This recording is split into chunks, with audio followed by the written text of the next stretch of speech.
né, o compartilhamento de informações, né, que são de outras fontes de referência. Né? Então, foi comentado sobre Cicro, sobre Sinap, mas hoje existem fontes de empresas privadas que tratam dados e que eles compartilham esses dados para que você tenha muito mais assertividade no seu CAPEX ou no seu OPEX. Esse é um primeiro ponto que eu queria trazer, até para já começar a dar uma provocada nas próximas conversas. Uma outra coisa que eu queria comentar também é sobre metodologias que têm começado a ganhar muito mais protagonismo de uns tempos para cá, do ponto de vista de planejamento, né? Que é, por exemplo, a questão da metodologia AWP, né? Que você consegue fazer todo o empacotamento do seu projeto e, com isso, você, obviamente, tem uma modelagem estrutural de custos também um pouco diferente do que é feito hoje, né? Que é aquela planilha de quantidades, 30 mil linhas, as quantidades não estão atreladas a nenhuma fase específica, algum ponto específico dentro de um projeto, e você acaba não tendo essa conexão. Né? Uma outra coisa que também foi comentada, né, e que é muito relevante na hora que nós formos falar sobre estimativa de custos, né, e orçamento, é a questão da colaboração. Né? Então, hoje, e já vem sido feito há bastante tempo, mas hoje acaba tendo talvez um timing, né, mais adequado, é a questão do IPD, né, que é o Integrated Project Delivery, né, é como você conseguir trazer para a rodada de estruturação outras partes interessadas naquele projeto e, consequentemente, você começar a ter uma estruturação muito mais assertiva e muito mais direcionada ao que realmente aquele ativo vai ser construído, né? E é muito o que a gente acaba discutindo no nosso dia a dia, né? A estruturação de CAPEX ou de OPEX, ela é o ponto inicial. Se você começa errado, as chances de você terminar o projeto certo, cada vez é mais difícil. Né? Então, muitas vezes, você acaba não gastando tanta energia em fazer uma boa estruturação, mas você paga esse preço na gestão, você paga esse preço no controle, e, obviamente, o projeto acaba sendo impactado com relação a isso. Uma outra coisa que eu queria trazer para vocês também é a própria adoção das tecnologias. Né? O BIM, ele é uma ferramenta, né, que veio, inclusive, para contribuir para você ter uma assertividade maior na estruturação do seu orçamento. Né? Por um bom tempo, o BIM era muito visto no 4D, que é foco em prazo. De uns tempos para cá, o time de orçamentistas, né, que nem foi muito bem mencionado no painel anterior, começou a se interessar, porque o BIM ele está ali para contribuir em todas as disciplinas, não é só custos, né? Então, não é só prazo, é todas as disciplinas que estão ali sendo endereçadas no projeto. Né? E com isso você tem toda a questão do BI, que é o Business Intelligence, você tem toda a questão do Analytics, que é como que você consegue fazer um pensamento e estruturação de dados, que você consiga reverter isso dentro de um seu orçamento, né? E você tem toda essa questão de uma base integrada de dados. Né? Foi muito mencionado isso. Né? Antes, os orçamentos eram feitos dentro de um box. Né? Você tinha a equipe, quando você contratava projetista ou uma equipe de CAPEX, elas tinham as suas referências e tudo não era muito integrado, até para o integrar era um pouco complicado. Hoje não, as bases estão muito integradas umas com as outras, mas elas têm agora esse desafio, né, de como que eu consigo comparar uma base de dados A com uma base de dados B, com uma base de dados C, né, e aí vem toda essa questão da codificação, da taxonomia. Então, assim, num grande resumo, numa grande síntese, eu dividiria em 3 grandes game changers aqui dentro da estruturação de orçamentos, que é a questão das melhores práticas, elas estarem muito mais na mão, né, e muito mais disponíveis para muitos. Você tem toda a questão também da integração, colaboração e utilização de metodologias de planejamento que acabam endereçando e influenciando o CAPEX e o OPEX. E, por fim, você tem toda a questão da adesão da tecnologia, que você consegue, sim, utilizar ela dentro de uma finalidade específica, mas também com muita cautela para que também não seja aquele operador de software, como muito bem comentado no painel anterior, de que sem eu ter meu software, sem eu ter minha ferramenta, eu não consigo fazer, né, a minha orçamentação, que não faz sentido nenhum, porque o especialista continua sendo especialista. O software ou a ferramenta, ela está ali para suportar, para dar mais agilidade, mais integração, porém, nós sempre precisaremos do especialista ali fazendo o seu trabalho intelectual e tomando as decisões. Então, numa síntese, isso é o que eu tenho visto e tenho até participado com relação a essa parte de estruturação de orçamentos. Perfeito, Takemoto. Elber, você contribui também com esse tema, já que você é um CCP nato aí e divulga as práticas diariamente, então eu queria que você contribuísse nesse, não só nesse tema, mas em todos os temas, assim como Takemoto e Aldo. Tá bom. Você está conseguindo me ouvir bem? Sim, senhor. A internet é algo fantástico, né, gente? A gente está ela possibilitando fazer coisas que seriam inimagináveis há um tempo atrás. Então, primeiro eu queria agradecer a oportunidade de estar aqui com vocês para poder falar sobre esse tema. Eu queria também dividir a resposta mais ou menos em 3 partes, né? A primeira, que na minha opinião, que tem tido a grande revolução dos últimos anos, e sem sombra de dúvida isso impacta também na questão da parte de gestão de custos, é o acesso à informação. O acesso que a gente tem tido à informação através da internet e de todas as outras ferramentas é algo extraordinário, né?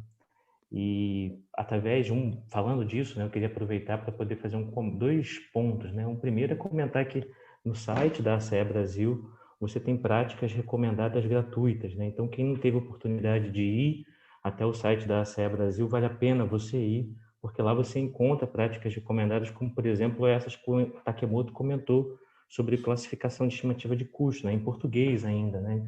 Então é uma facilidade grande para você ver como tem material interessante a ACE para quem trabalha com gestão de custos. Esse é um ponto que eu acho interessante. Então, o acesso à informação é algo fantástico.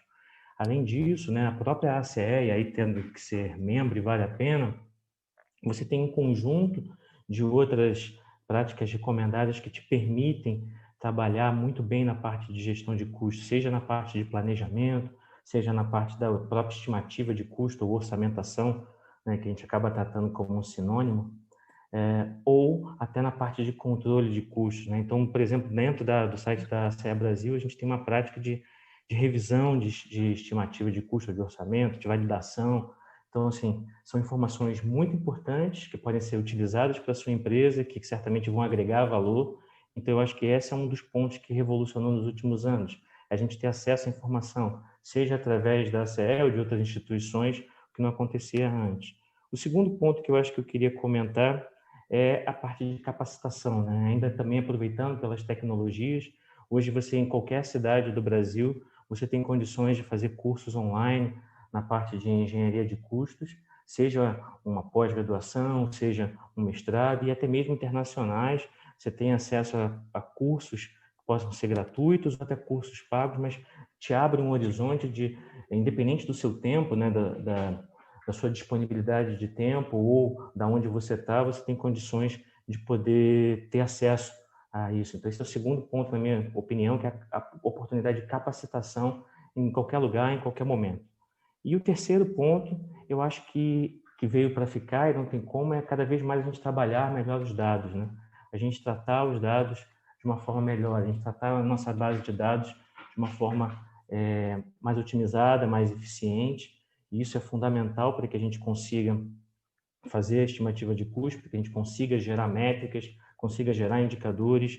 Então, a gente tem ferramentas disponíveis, hoje em dia cada vez mais, e painéis de BI que possibilitam isso. Então, eu diria que são esses 3 pontos: acesso à informação, a possibilidade de capacitação e cada vez mais buscar fazer análise de dados.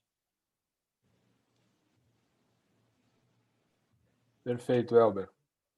E agora eu vou convidar o nosso professor Aldo aí para fazer uma introdução e falar sobre esse pilar aqui que a gente tem para iniciar essa discussão, que é a estruturação dos custos, né? Então, como bem colocado pelo Takemoto e complementado aqui pelo Elber, as referências que a gente consegue encontrar para que isso seja feito, essa base seja melhor constituída para que a gente, durante o projeto, tenha menos desvios nessa relação entre custos estimados e custos realizados, né? Então, eu deixo aí para você comentar sobre essa primeira fase da gestão de custos, né? A gestão de custos ela é bastante abrangente, mas trazendo isso para essa primeira caixinha aqui, de estruturar os custos, né? Como que você enxerga isso? E aí já temos diversos livros que você discorre sobre isso, mas traz um pouquinho para a gente da sua experiência nessa linha aqui, Aldo. Obrigado, presidente Gronal. Uma satisfação estar com vocês aqui, com o Henrique Takemoto, que é o pai da ACE. Pai é presidente anterior imediato. É ele, né? E Elber, que é um garoto prodígio aí, que eu tenho acompanhado as publicações dele, as postagens no LinkedIn e a carreira dele na Petrobras e agora lá no mestrado no País de Gales. O que eu vejo nessa questão de estimativa de custos é que a gente está colocando numa mesma cesta diversas terminologias: estimativa, orçamento, estudo de viabilidade. Na verdade, é necessário a gente ver o seguinte: o grau de confiança que a gente tem numa estimativa de custos é proporcional, diretamente proporcional, ao grau de detalhamento do projeto. Isso é muito intuitivo, isso é muito simples. Se você perguntar a qualquer pessoa, a pessoa vai concordar com você, mas não é assim nas empresas, né? Muitas vezes a gente vê, eu tenho um cliente, por exemplo, uma grande concessionária aí, que trata uma estimativa de custo de um empreendimento que vai ser feito daqui a 10 anos, do mesmo jeito que está tratando um que vai ser feito agora em janeiro, tá? Faz-se uma estimativa paramétrica, atribui-se aquilo uma certeza, ou aqueles números mágicos, cabalísticos. Não, a certeza disso é menos 10 mais 15. De onde saiu isso? É pensando nisso que a ACE, muitos anos atrás, editou a sua prática recomendada, que é a mais conhecida, a 17 junto com a 18, né? Porque uma é de obras em geral e a outra do setor de indústria. E depois a gente tem aí o desdobramento, hoje já tem uma para linha de transmissão, para mineração, etc. O que essas práticas procuram teorizar é como a boca do jacaré da precisão vai fechando à medida que nós temos um detalhamento do projeto. Então, o que é que cada organização deveria fazer? É tentar, para a sua prática, para a sua vida diária, tentar associar os elementos necessários para que um projeto se enquadre naquelas 5 classes que a ACE preconiza. Classe 5 é quando eu tenho apenas uma breve noção do que eu vou construir. Aí pode ser um hotel, pode ser uma mina, pode ser uma linha de transmissão, pode ser uma refinaria. Qual é a faixa de estimativa disso? A ACE propõe uma variação. Agora, o mais importante é o seguinte: é você tentar listar quais são os requisitos para que um determinado empreendimento esteja nessa classe 5, ou na classe 4, ou na classe 3, ou na classe 2, ou na classe melhor de todas, o ideal olímpico, que é a classe número 1. Então, essas práticas recomendadas, o que procuram é dar um norte ao gestor de projeto para dizer o seguinte: olha, um classe 3, você precisa ter todas as dimensões do prédio, você precisa ter os principais, vamos pensar numa refinaria aí, numa indústria de processo, os principais circuitos, você precisa ter os equipamentos já definidos nas suas especificações. Sendo assim, se você tiver todos esses ingredientes, historicamente, o custo final da obra em relação a uma estimativa que você faça hoje é uma variação tal. Isso ajuda a dar uma visibilidade e a dar uma previsibilidade nos custos. Porque eu vejo muito o cara dizendo: não, a gente alocou aqui R$1 milhão e a obra custou R$1,5 milhão. Sim, doutor, mas você alocou R$1 milhão com um desenho num guardanapo, né? Como é que você tem certeza de que aquilo para de pé? Então, essa introdução dos conceitos das classes é muito interessante, porque a gente começa a ter nas organizações uma denominação comum. Nessa concessionária onde implementei isso, Se você perguntar assim, como é que está o projeto tal, e alguém responder, está na classe 3, não precisa mais você explicar o que é. O cara já sabe como está o projeto de desapropriação, como está o geométrico, como está o de obra de arte, como está o de... Porque a gente criou as classes, olhando lá para a ACE e trazendo para o caso concreto, e com a experiência a gente sabe que o empreendimento naquela classe, a faixa de precisão é aquela associada a ele. Onde é que você que está assistindo a palestra encontra essas práticas recomendadas? Se você quiser em inglês, no site da Matriz, que é AACEI de internacional.org. Agora, se você quiser em português, essas práticas estão no site da Seção Brasil. É brasil-aacei.org. Estão lá traduzidas e cada vez mais a gente vê que tem gente citando até acórdãos do TCU, né, presidente Brunão? O Brunão, eu queria complementar um ponto que o Weber, que o Aldo comentou, eu acho que é relevante também a gente trazer aqui, né? Aquela história de que o orçamentista recebe uma planilha e mete preço nela, tá para acabar. Esquece. Esse modelo já era. Quem ainda acredita que esse modelo vai se sustentar por muito tempo, eu diria para refletir um pouco melhor, né? Porque quem está ali, né, dedicado a fazer uma estimativa, seja ela em conceitual, básico, detalhado, independente da maturidade do projeto, né? Você precisa ter ali profissionais que consigam, inclusive, entender quais são os drivers daquele projeto, quais são as estratégias daquele projeto. Não é simplesmente meter custo na linha, né? O meu projeto, ele é schedule driven, ele é cash flow driven, né? Ele é cost driven. O que meu projeto ele tá aqui para ser, né? Porque na hora que você vai fazer a estimativa de custos, você precisa entender, né, a estratégia por detrás daquele projeto, muito mais do que simplesmente ficar colocando preço, né? E eu trazendo também uma experiência de um cliente que eu tenho, cliente enorme, né, com projetos no Brasil inteiro, né? Você tem ali as suas bases de referência, muito que o Weber comentou, e eles mesmos não têm as mesmas bases de referência, ou seja, se você vai fazer um projeto no norte do Brasil, você vai usar uma referência interna de projetos da galera do norte, que não é a mesma da galera do sul. Então, as empresas também, elas precisam entender que a base de dados, ela precisa ser uma base integrada.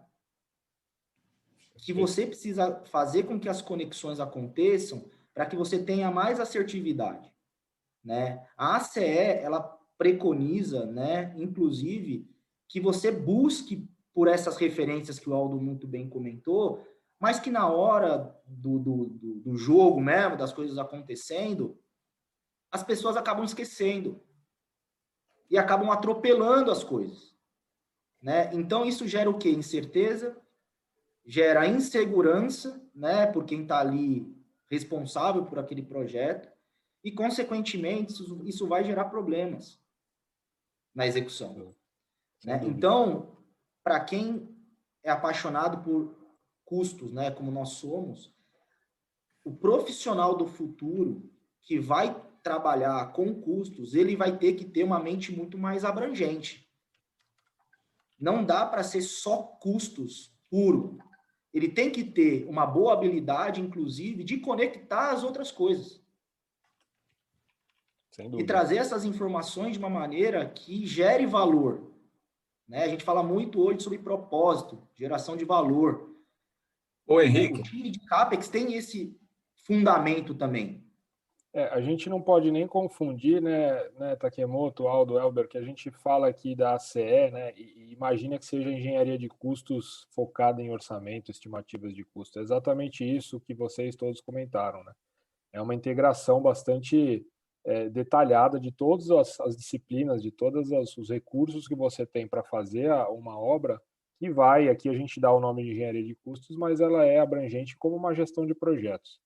E aí, pegando tudo isso que vocês falaram, e aí eu vou voltar para o Aldo aqui, só porque eu acho que a gente vai tentar caminhar, dando um passo aqui para frente agora, para tentar ser mais prático, né? Então, pensando aqui, eu fiz a estimativa de custos, como o Takemoto comentou, né? O orçamentista já não pode ser mais só um orçamentista, ele vai precisar ser um cara com uma visibilidade muito maior do que simplesmente o orçamento.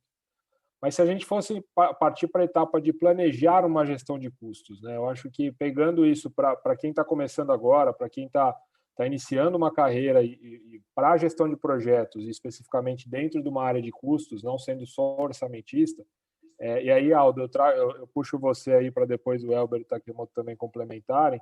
O que você sugere para essas pessoas como planejadores, não só olhando a sua estimativa, né, como você bem colocou, das classes da SEC, que hoje apoiam muito, mas já olhando para os controles, né, olhando para a gestão de custos efetiva, como que eu planejo a minha gestão de custos?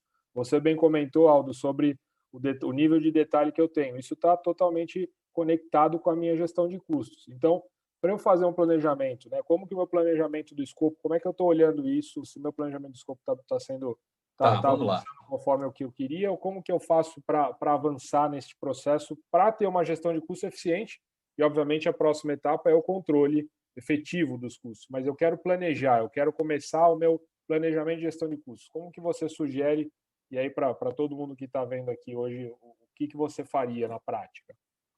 Bom, essa resposta, primeiro, a gente tem que partir de um conceito-chave. Não existe orçamento ou estimativa determinística que valha, né? O que existe é sempre uma noção mais ou menos precisa. Com esse resultado, com esse conceito, com esse entendimento na cabeça, é preciso a gente notar o seguinte: aquela estimativa é fruto da estimativa de uma série de pacotes de trabalho. Então, o primeiro erro que eu acho errado é os centros de custo do acompanhamento da obra não estarem casados com a forma como a obra foi orçada. Isso, muitas vezes, leva a que quem acompanha custo durante o projeto não saiba como aquele pacotinho de trabalho foi orçado. Ou é assim? Em boa parte das organizações que eu vejo. Então, a primeira coisa, quando for começar a obra, vamos pegar o orçamento e vamos dividir esse orçamento em unidades de acompanhamento ou centros de custo, seja lá o nome que você dê aí na sua empresa, certo? Eu orcei aquela obra por 1 milhão, esse 1 milhão é proveniente de onde? Vamos criar essas caixinhas de controle.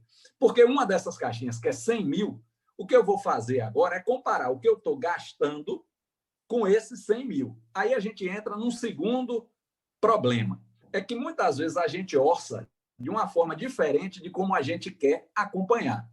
Então, eu quero acompanhar concreto armado e não forma, concreto e aço. Mas eu orcei forma, concreto e aço. Na obra, se você for durante a obra querer fazer isso, rapaz, é difícil, é querer trocar o pneu do carro com o carro em movimento. Então, precisa...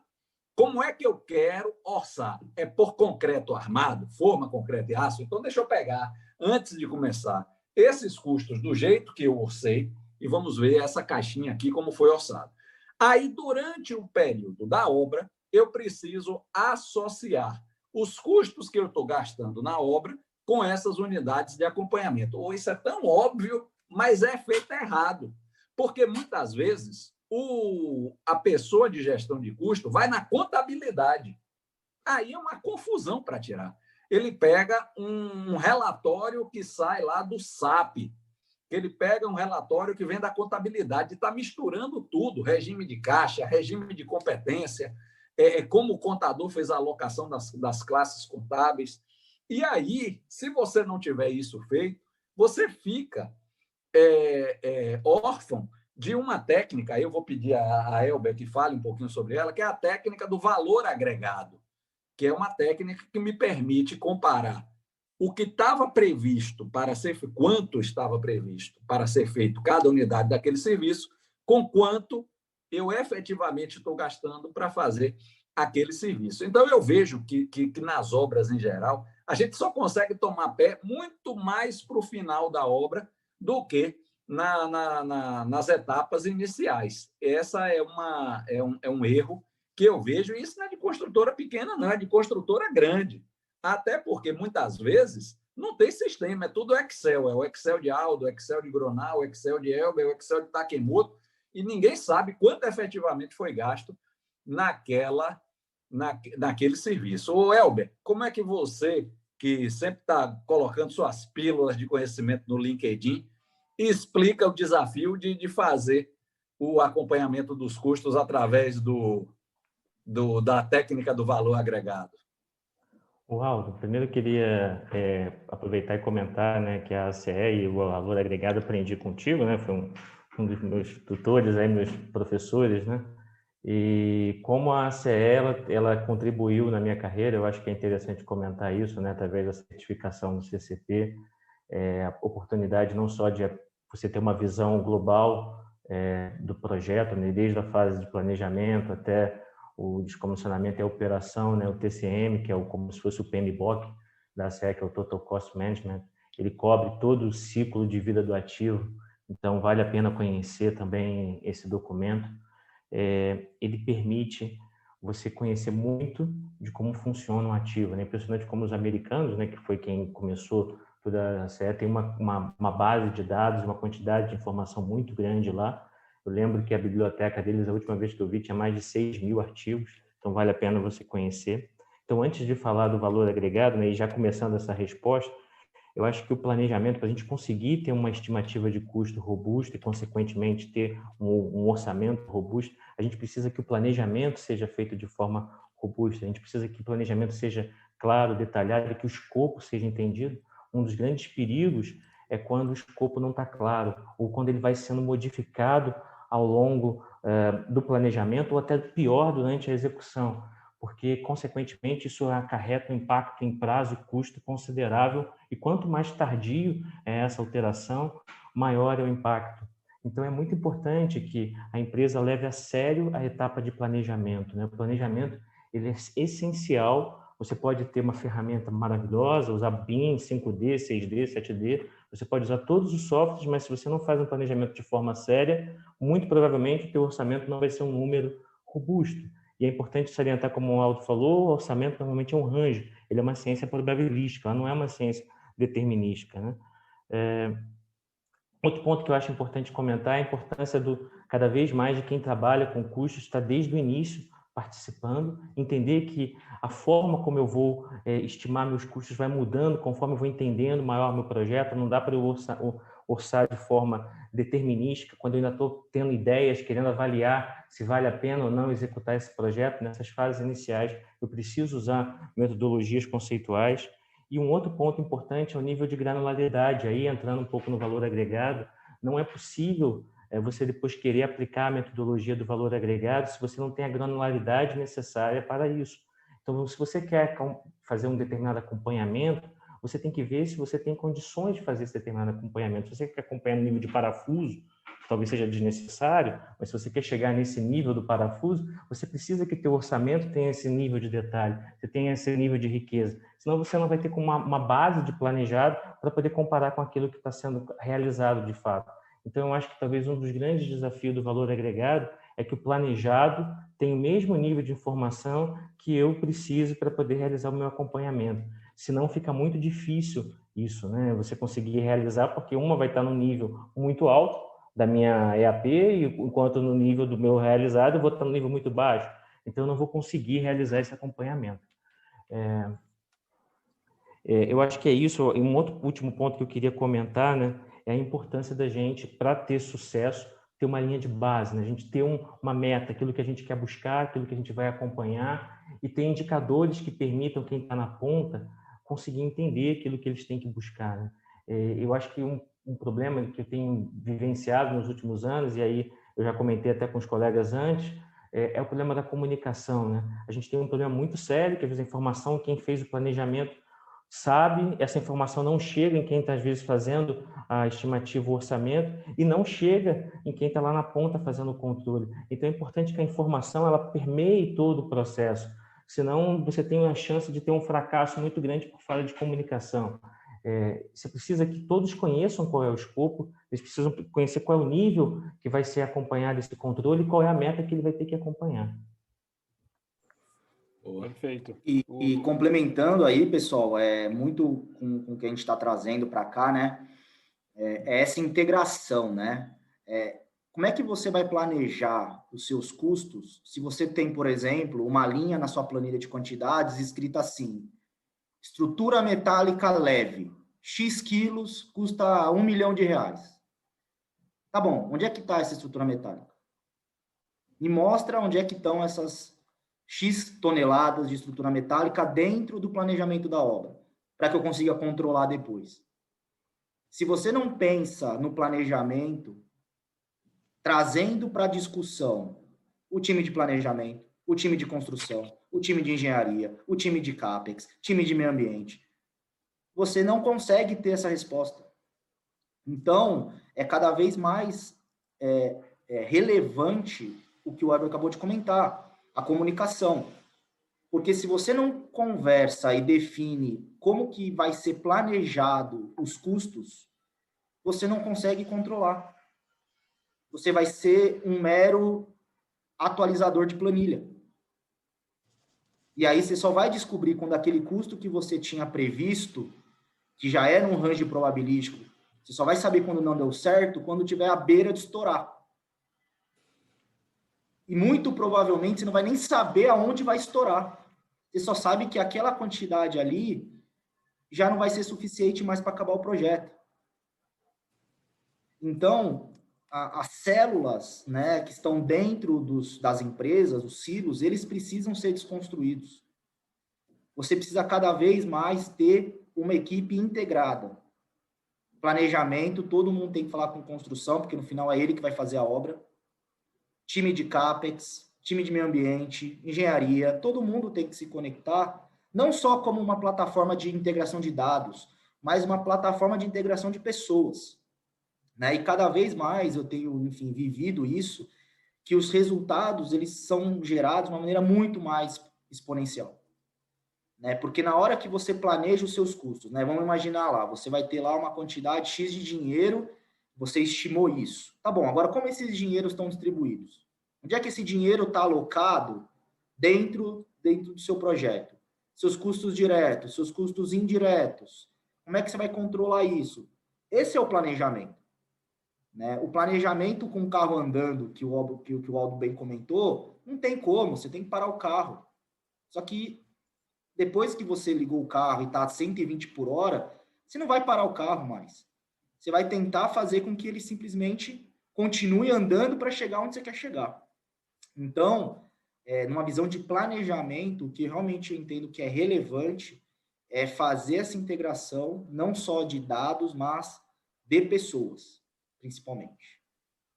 Perfeito, perfeito. Acho que como todos vocês colocaram de alguma forma, talvez não na mesma linguagem, mas a gestão da comunicação dos custos é fundamental, né? Também você ter esse processo bem permeado, como o Elber comentou, né?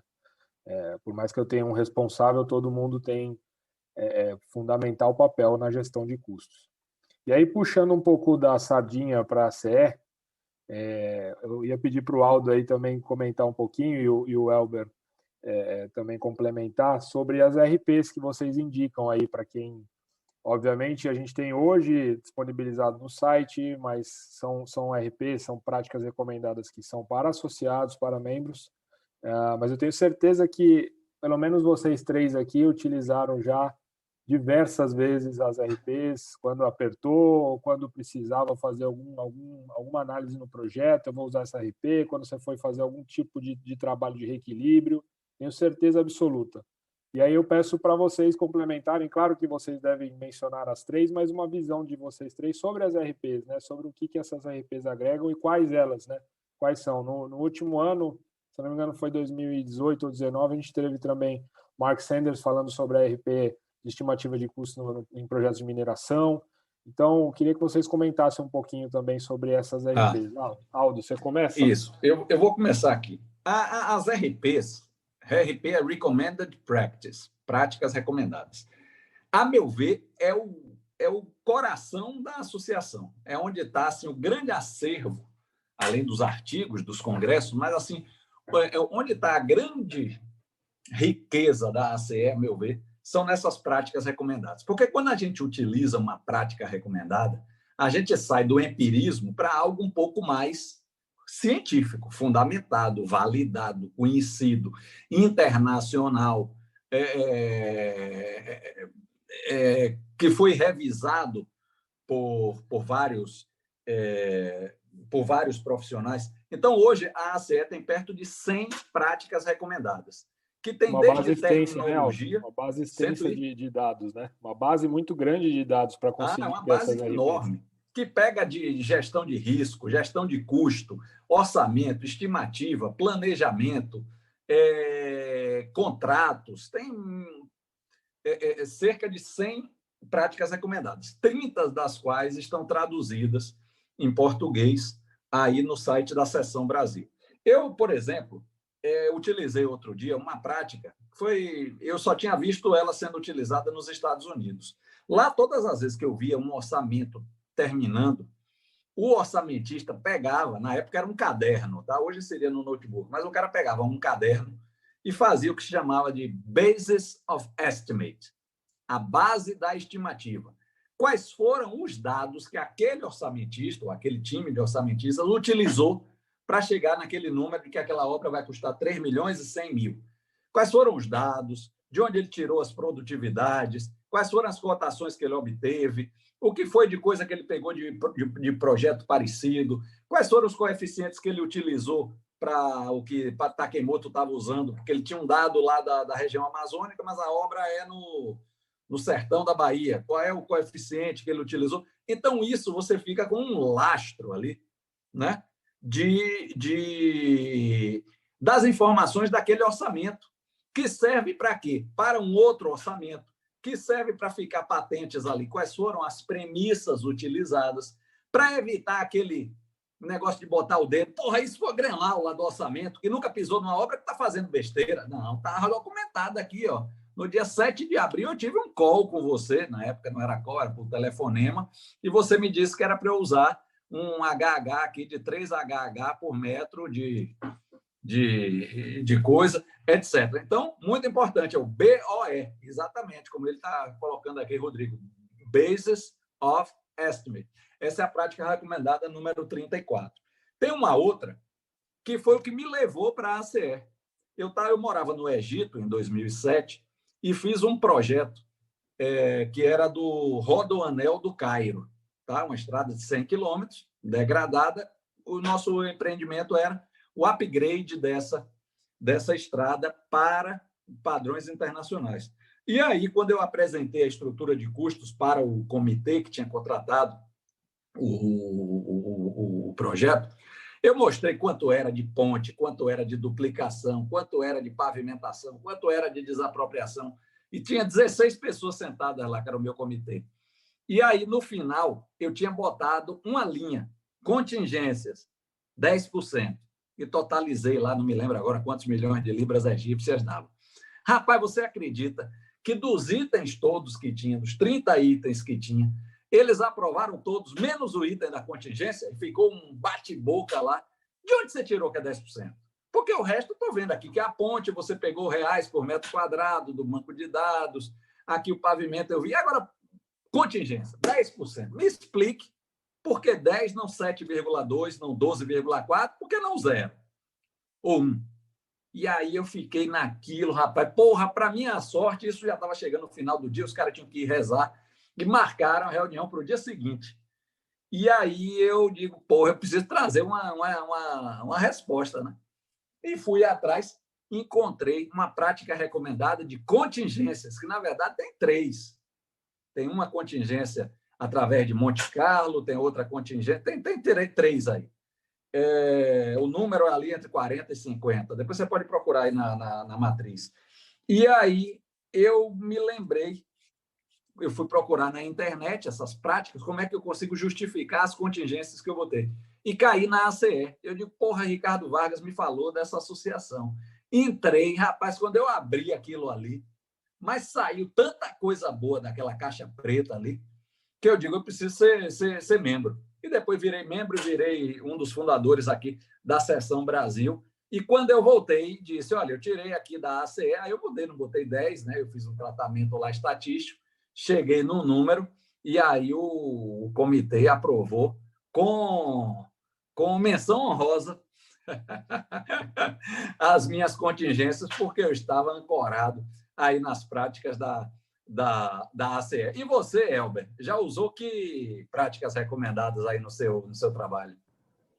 Aldo, assim, essa parte da contingência, com certeza, não só... Tem uma delas que é a geral, deixa eu até pegar, eu estou aqui com o site aberto, eu vou comentar 45, aqui. né? Vou pegar vamos ver se eu consigo aqui, se eu não sei se eu fechei. Tem a 40R08, que é um dos princípios gerais, que foi muito utilizado, mas tem mais 3, tem mais 4, que vai a 41R, a 42, a 43, a 44, e aí eles falam utilizando equação paramétrica, ou utilizando um range. Então, o fato é que contingência foi um assunto que foi muito trabalhado lá quando eu estava na Petrobras, e a gente utilizou muitas práticas recomendadas da ACE para nos apoiar. Esse é um dos exemplos. O outro, sem sombra de dúvida, é a parte de classificação das classes 5, 4, 3, que é algo muito utilizado. E o que eu gostaria de destacar desse, né, que a gente tem várias práticas dela. Tem a 47R, que é para a indústria da mineração, tem a 69, que é para a parte de hidrelétrica, tem a 96, que é para a parte de linha de transmissão. Então, a gente vê que tem um gama de aplicações para diversas indústrias que interessa para a gente. Tem para gasodutos, que é a 97. Então, a gente tem uma gama de práticas focadas em poder classificar a nossa estimativa por classe, lá para a gente sentir qual é a maturidade. Agora é muito importante isso que o Aldo tinha comentado. A maturidade do projeto ele é fundamental a gente entender, e a prática vai te ajudar a isso, porque senão você usa o método errado para poder fazer o seu orçamento, a sua estimativa. Se você não souber qual é a sua maturidade, provavelmente você pode usar um método errado e, consequentemente, você tem um resultado. O outro ponto que eu acho que eu gostaria de comentar é que a ACE tem práticas recomendadas para outros assuntos, não só essa parte de estimativa de custo, toda a parte de planejamento, de análise de cronograma, para a parte de como elaborar uma EAP, uma estrutura analítica, o WBS, tem também prática recomendada, que é a 33R. Então, eles têm um conjunto de práticas extremamente úteis, né? E um outro ponto que eu acho que é interessante comentar, né? A possibilidade, né, quem se interessa de tentar tirar a certificação CCP, ela foi fundamental quando eu estava na Petrobras para me apoiar a conseguir um carro de consultoria lá, onde eu estive por 4 anos. Então, e a quantidade de profissionais que eu pude conhecer no exterior a partir da certificação, como ela abriu portas para você conversar com outros profissionais, tirar dúvidas. Então, sem sombra de dúvida, é uma ferramenta muito interessante ser membro e, quem sabe, progredir para a certificação. Então, um conjunto de práticas para fazer análise de cronograma, para você preparar seu cronograma, para definir a duração da atividade do seu cronograma. A gama são quase 100 práticas, eu não lembro exatamente a quantidade de práticas, mas gira em torno de 100, um pouco mais. Então, assim, tem bastante assunto, inclusive para quem trabalha com estimativa, acho que é interessante comentar, saiu recentemente uma prática recomendada sobre validação de estimativa. Eu acho que no mês de novembro é um assunto muito interessante e importante, porque a gente precisa fazer a revisão da estimativa, esse é um ponto, checar se está tudo ok, se os cálculos estão ok, mas existe um outro processo que é a validação, usando métricas para verificar, ou uma outra metodologia, se aquilo está sendo feito robustamente por um time independente.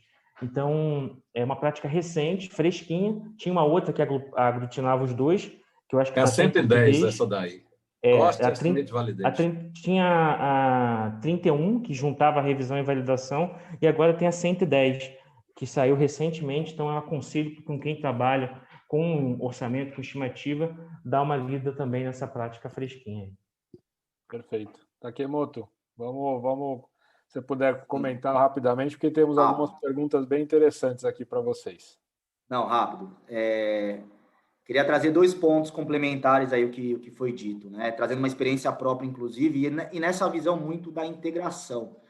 Eu fiz um trabalho agora recente em que a gente utilizou e já começou a cruzar diferentes referências, né, que se complementam. A gente usou as práticas recomendadas da ACE, que é a 17 e a 18, combinada com o PDRI do CII, não sei se vocês conhecem, que a definição, né, é Project Definition Rating Index, que a gente fez o quê?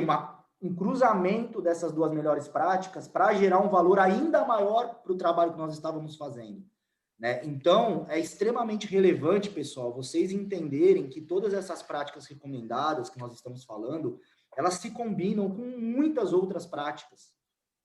Né? Então, quando você começa a ficar muito especialista, eu comecei em 2012 a ver prática recomendada, chega uma certa hora que você começa a combinar as coisas.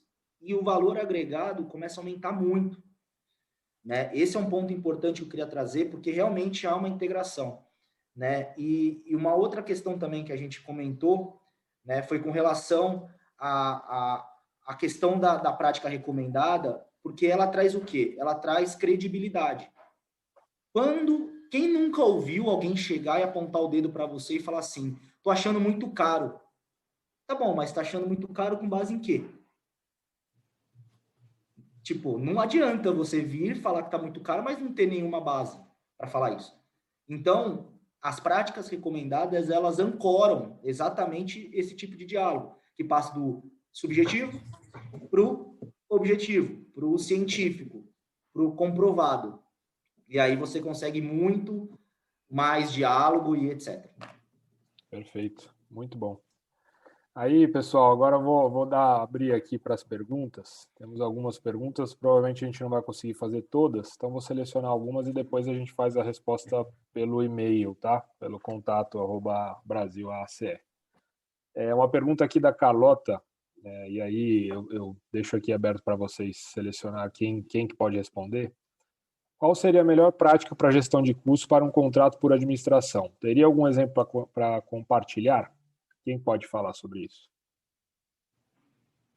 Olha, a gente tem aqui práticas. Olha, sobre como acompanhar um contrato de administração especificamente, não. Agora, nós temos aqui sobre Cost Plus, né? Que é o nome que se dá em inglês para isso. Eu teria que olhar aqui se tem alguma específica. Agora, sobre essa daí, eu tenho minhas dúvidas se tem. Agora, por exemplo, como é o nome do livrão lá? Foi da aula e fugiu agora o livro. Skills and Knowledge. No Skills and Knowledge, a gente fala de obras por administração, cuidados, o que dá certo, o que dá errado, e também no TCM, que é o Total Cost Management, que é um livrão aí que é gratuito para membros e pago para não membros. Mas se você procurar no acervo de artigos, aí certamente você vai achar. Vai ter contrato por administração de todos os lugares do mundo, né? Essa é a vantagem que tem aqui, aquela biblioteca, você vê lá do Cazaquistão, o pessoal que fez a gestão de algum contrato. E aí eu pegando aqui a da Alessandra também, achei bacana aqui, gostaria de saber a opinião de vocês sobre a abertura do orçamento para o cliente na fase de licitação, visando melhorar a transparência na negociação de pleitos oriundos do desequilíbrio econômico-financeiro do contrato. O que você pode comentar sobre isso, Elber? Você que aí nesses seus anos de Petrobras vivenciou muito sobre isso, né? Sobre essas licitações e também o controle de custo, quanto que você abre isso para o cliente ou para o fornecedor, o quanto que essa integração que a gente acabou de comentar é benéfica também para uma possível solução de negociação de pleitos. É claro que assim, a minha resposta é muito baseada na minha vivência, né, que foi basicamente na Petrobras. Então, ela tem um caráter meio dessa visão de owner e de uma empresa de economia mista, né? Mas é interessante comentar que a gente, normalmente, na Petrobras, o que a gente tinha era já um processo padronizado, né, com uma documentação no processo licitatório, onde as licitantes precisavam fornecer um documento que a gente chamava de DFP, que era um demonstrativo de formação de preço, onde você já propunha uma quebra de como você gostaria que o preço por cada licitante fosse fornecido. Isso também tinha uma oscilação em função do tipo de contrato que a gente estava falando, né? Se era um contrato mais simples, um contrato administrativo ou um contrato de uma obra de uma refinaria ou de uma plataforma, a complexidade era maior, então o detalhamento das informações que a gente precisa é maior.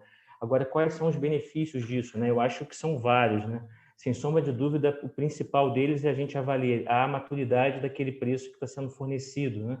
Se a gente... E aí eu estou falando como visão de owner, claro, né? Então, quando você está avaliando que um preço é extremamente baixo e a gente consegue analisar que há uma carência, problemas sérios naquele processo orçamentário, isso possibilita que a comissão licitatória possa tomar algum tipo de ação ou de procedimento conforme os procedimentos internos, né? Então, a vantagem de você poder abrir a licitar o teu preço nesse sentido é essa transparência e você poder avaliar a maturidade e, em alguns casos que eu vivenciei, a própria empresa detectar que tinha um erro grave no seu orçamento e, consequentemente, ela declinar daquele processo licitatório porque ela sabia que ela não teria condições, era inexequível, né, aquele preço. Então, tem muitas vantagens, na minha opinião, isso. Agora, é claro que a minha visão é uma visão de owner e uma visão da indústria de óleo e gás, né? Então, eu até gostaria que os outros colegas complementassem por ter uma visão um pouco mais ampla de outras indústrias também, e pelo lado da contratada. Perfeito. Está aqui a moça. Pode falar, Aldo. Pode falar, Aldo. O que eu tenho visto, veja só, ultimamente tem aparecido algumas versões de contratação diferentes em que os preços estão na mesa. Por exemplo, o contrato por aliança, que é um contrato open book, todos os custos ali são conhecidos, né? Normalmente, esse é um tipo de contrato para quem quer começar a obra sem ainda ter todo o projeto detalhado, né? Ele vai sendo gerenciado e gestado por contratante contratado. Aí, nesse caso, esse nome já não é bem, né? Sobre as partes que estão ali aliadas. Isso é um tipo de indício de que está surgindo isso aí. Outra coisa é esse Integrated Project Delivery, ou o que se chama de Contractor Early Involvement. É aquele tipo de situação em que o construtor entra até antes de ter o escopo montado. Aliás, eu li esses dias numa revista, na INR, que é uma revista de construção americana, que a Fluor, que é a maior construtora americana, está saindo de obras em que ela precise ficar disputando licitação, que ela só quer apostar agora nesse tipo de aliança, ou dela fazer com cost plus, alguma coisa por administração. Será que dá certo? Não sei. Uau, só para mas complementar, são alguns indícios. Em alguns países já estão até com procedimentos, diretrizes para contrato de aliança, né? Na Austrália tem uma diretriz enorme só sobre contrato de aliança. Então, assim, pelo menos nos países de primeiro mundo, você vê que há um movimento nesse sentido, né? Perfeito. Agora a gente tem 3 perguntas ainda, eu não sei se vai dar tempo, se vocês conseguirem ser bastante concisos, vai ser ótimo. Uma é referente à BIM, aí eu vou deixar para o Takemoto aqui, não sei se você vai conseguir responder essa, mas o Rabelo ele comenta aqui que a EAC é fundamental para o gerenciamento de custos. A configuração da EAC é flexível numa solução BIM, e aí, obviamente, isso integra com o último painel, mas como você é um entusiasta de BIM também, eu trago essa pergunta para você. Não sei responder, viu? Vou ser sincero. É importante, eu acho que especialistas. Essa parte de BIM aqui, ela acaba ficando mais... É um processo que, querendo ou não, isso é novo, né? Então, esse é um processo que precisa ser discutido, eventualmente, até para você conseguir fazer essa gestão no BIM, né? Nessa metodologia de BIM. Mas eu deixo essa daqui para depois a gente responder, então. Tá? Essa daí precisa... O que eu iria falar para vocês com relação à BIM 5D, tá? Ela cara, está sendo algo muito novo. Por mais que já exista ali, você encontra pouca coisa sobre BIM 5D, né? Casos práticos, etc. Então, o BIM 5D, ele está começando agora a ganhar força, né? Muito em função da maturidade que o BIM 4D já ganhou. Então, eu acho que muitas das perguntas relacionadas a BIM 5D, elas vão ser respondidas ao longo do tempo. Ao longo do tempo. Concordo. Eu acho que esse é um ponto, é uma pergunta boa, Rabelo. Deixou ela quente aqui, mas acho que é uma coisa que a gente vai fazer. Os próximos eventos que a gente for comentando sobre essa prática ou sobre essa metodologia aqui, de alguma forma vão responder isso. Tanto para sucesso, tanto para fracasso, né? A gente precisa enxergar também se a flexibilização, muita flexibilização, não pode embananar depois um sistema que é todo integrado, né? De alguma forma, a gente quer transformar o bando de dados num banco de dados sem ter esse caos, né? Então, próxima pergunta, eu tenho 2 perguntas, eu vou avançar um pouco no tempo, vocês depois me deixem os 5 minutinhos aí no final, mas vamos lá. Uma pergunta do seu xará, Takemoto, Henrique Diniz, referente à maturidade de projetos. Como vocês avaliam a qualidade do projeto das empresas projetistas para acompanhamento de obras e custos, né? Então, muito do que a gente falou lá no começo sobre esse processo de maturidade. O que você pode colocar para o Henrique aqui, Takemoto? Bom, primeiro, o que eu tenho realmente batido muito na tecla é como que vem a questão da engenharia, como é que vem os dados, né? Então, toda vez que a gente tem recebido aquelas PQs que não conecta nada com nada, a gente já devolve. Assim, ó, vamos pegar, vamos estudar, vamos entender como essa informação vai ser distribuída. Esse é um primeiro ponto. Um segundo ponto é quando vem com um grau de detalhamento suficiente para a gente conseguir entender por que aquele valor é aquele valor, né? Então, é muito comum você receber informações em que ela vem com uma determinada classe, entre aspas, mas na hora que você vai entrar no detalhe, ela não está naquela classe de estimativa que você esperava, né? Então, mesmo quando você não é o responsável em fazer o CAPEX ou OPEX, você é responsável em revisar, por exemplo, você coloca ali, você fala assim, essa classe de estimativa está a classe de estimativa 3. Aí a gente pergunta, tá bom, mas da onde veio as informações? Da onde você chegou nesse número? Que é o que o Aldo comentou. E você faz esse escrutínio para entender se as informações que foram disponibilizadas, elas estão suficientes para o grau de estimativa que você quer. Não ser uma coisa engessada, mas também não ser uma coisa muito aberta, né? Então, tentando fazer uma resposta rápida, usar a melhor prática, é ver o que está sendo recebido e questionar. Perfeito, eu acho que isso até corrobora com o que vocês comentaram mais cedo também sobre as classes, né? Então, a palavra maturidade está totalmente envolvida aqui com a gestão de custos, né? Então, a qualidade, ou enfim, a maturidade que a gente tem vai proporcionar algum tipo de melhoria, né, dentro da minha gestão. E aí, para finalizar, deixo aberto para os 3 também, uma pergunta do Ricardo, vocês comentaram, todos vocês comentaram sobre esse assunto. É uma boa prática ajustar os orçamentos a fatores de temporalidade e regionalidade a partir de indicadores em banco de dados? Assim como o Aldo comentou lá do Sertão e do Cerrado, né? O que a gente pode falar para o Ricardo aqui sobre essa prática? Sem dúvida, tem que levar em conta esses coeficientes, sim, tá? Porque produtividade, quando a gente tem registros disso em bancos de dados, tem muito uma relação direta com onde a obra onde foi feita a amostragem, né, daqueles dados. Então, sim, é necessário fazer isso. Aliás, algumas construtoras têm o seu banco de dados até regionalizado, porque exatamente sabe que fazer um mesmo serviço no Sertão, na Amazônia ou em Angola é diferente. Então, é necessário, sim, levar isso em consideração. Perfeito.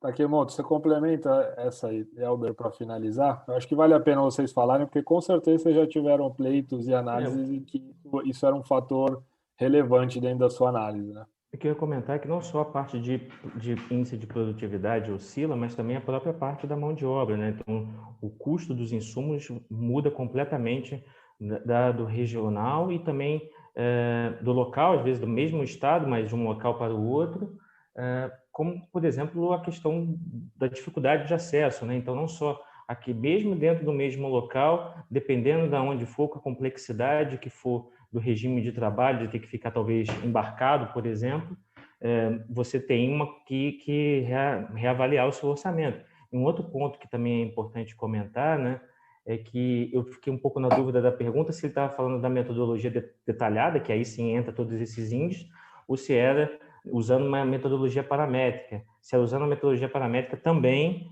você precisa reavaliar, porque a questão da temporalidade e a questão da regionalidade também vão afetar a sua equação paramétrica. Então, tanto numa metodologia detalhada quanto numa metodologia conceitual, isso afeta com certeza o teu resultado. Vou passar para o Takemoto cada vez. É só você pensar na capa de chuva durante a chuva e né, no estádio, quando você vai no estádio, quanto que está a capa de chuva quando começa a chover, né? Então, acho que é importante ter esses conceitos aí que o Ricardo comenta aqui, com certeza, para fazer o orçamento e o controle dele. Takemoto, te dou aí a palavra para você encerrar. O nosso pai, aí eu vou usar o termo do Aldo, e aí depois eu passo a bola aqui. Bom, só ia reforçar o que foi dito pelo Elber e pelo Aldo. Não é só uma boa prática, mas tem que fazer. O que eu deixo como reflexão é qual é o indicador, o fator que você vai aplicar. Esse é o X da questão. Que você tem que aplicar, você tem. Fato. Agora, qual você vai aplicar, que é o X da questão. Perfeito. Excelente, pessoal. Obrigado mais uma vez, professor Aldo, Elber, que está lá fora, está algumas horas à frente. Amigo Takemoto, muito obrigado pela palestra. Com certeza a gente vai falar no ano que vem. Todos vocês fazem parte da comunidade. Eu espero que todo mundo tenha gostado desse painel. Obviamente é algo muito abrangente, mas usem e abusem das práticas recomendadas, se associem, porque a engenharia de custos não só é engenharia de custos, ela é muito mais abrangente, muito mais integrada, assim como Elber, Aldo e Takemoto colocaram. Muito obrigado. Eu vou passar a bola agora para Marcos Tavares, nosso diretor de educação, que vai apresentar nosso melhor artigo aí dentro de um banco de dados de artigos gigantesco. Muito obrigado, pessoal. Um abraço. Um abraço. Valeu, galera. Obrigado a vocês.